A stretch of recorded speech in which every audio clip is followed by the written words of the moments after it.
समस्त को ख्रीष्ट प्रेम मोर आंतरिक नमस्कार। आपण मानक प्रत्येक मोर आउ एक वीडियो को मु स्वागत करुअछि। बंधुगण, आज वीडियो रे आमी आलोचना करिबा जे नोह निजर जन्म कला पुत्र मानक मध्यरु जन को आशीर्वाद करोसंती आ अन्य जन को अभिशाप देउसंती। आदि पुस्तक 9 पर बरस 26 पद रे एपरि लिखा जाए। आ से कहिले, किए कहिले? नोह कहिले।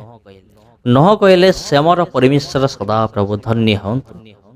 तेबे एही पद अनुसार कौन परमेश्वर केवल सेमर परमेश्वर अटंती कि? से कौन अन्य मानकर परमेश्वर नुहंती कि? एपरि नुहे। परमेश्वर अन्य मानकर मध्य परमेश्वर अटंती। बाइबल रे अनेक जगह रे परमेश्वर कहंती, तुमे आमर आज्ञा सब पालन कर, सेतेरे आम्भे तुमर परमेश्वर हबा। एठार मध्य सही अर्थ रे किछि वर्णना कर जाइछि। तेबे एठारे आउ एक विषय आमे लक्ष्य करिबा। नोह काहेकि कहिले नाही जे हवार परमेश्वर हमर परमेश्वर धन्य हंतु।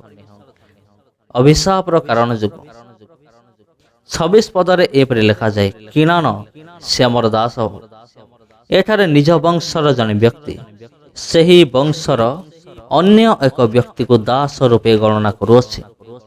27 पदरे एपरि लिखा जाए, परमेश्वर जेफत को वर्धिष्णु करंतु। एठारे जेफत मध्य आशीर्वाद प्राप्त होउछि। पुनि से सेमर तंबुरे वास करू आ किनान ताहार दास हो। बंधुगण, किनान जी हामक पुत्र अटंती। से केवल सेमर दास नुहंती, से जेफतर मध्य दास हेउ बोली नोह तांको अभिशाप देउसंती। तेबे बंधुगण, आज पई एतिकी। पुणी देखाबो आपन सहित आउ गोटे वीडियो रे, आउ गोटे अध्याय रे। नमस्कार।